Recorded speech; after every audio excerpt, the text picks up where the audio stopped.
Action crypto.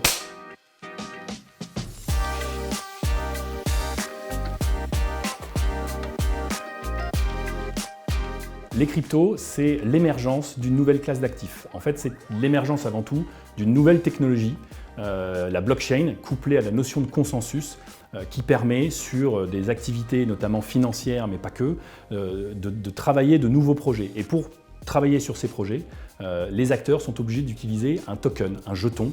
Et ces tokens, qui peuvent être des crypto-monnaies, des crypto-actifs, sont aujourd'hui proposés à la vente et disponibles dans un marché secondaire. Et donc le marché des crypto-actifs au sens large, c'est ce marché dans la finance décentralisée qui permet d'échanger des biens dématérialisés qui peuvent être des jetons, qui peuvent être alors des NFT à collectionner, qui peuvent être des biens dans les métaverses. Et tout ça vient de l'utilisation et de l'exploitation de la blockchain et du consensus et a développé ce marché secondaire des actifs numériques au sens très large.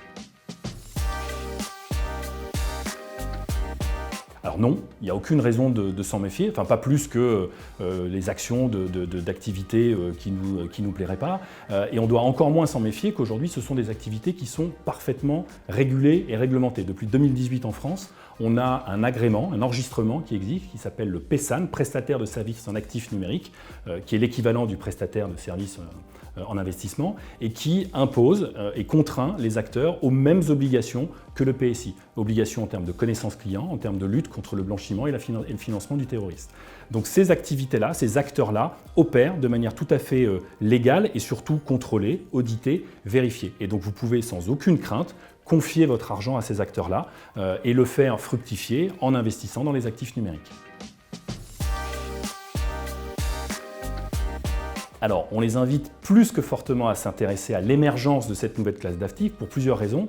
La première, c'est que dans une allocation globale de portefeuille de gestion d'actifs, ça peut être intéressant de s'y intéresser. D'abord parce que les performances passées, qui ne préfigurent pas des performances futures, mais sont plus qu'intéressantes.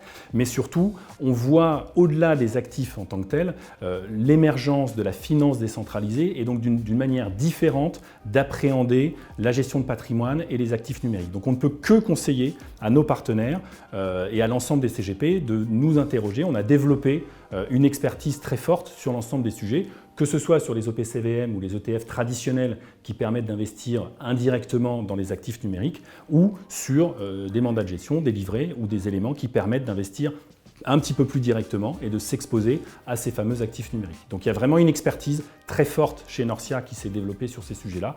Donc n'hésitez pas à vous tourner vers nous et à nous interroger pour vous forger une expérience, une compétence et pouvoir servir vos clients dans les mois et les années qui viennent sur ce sujet émergent.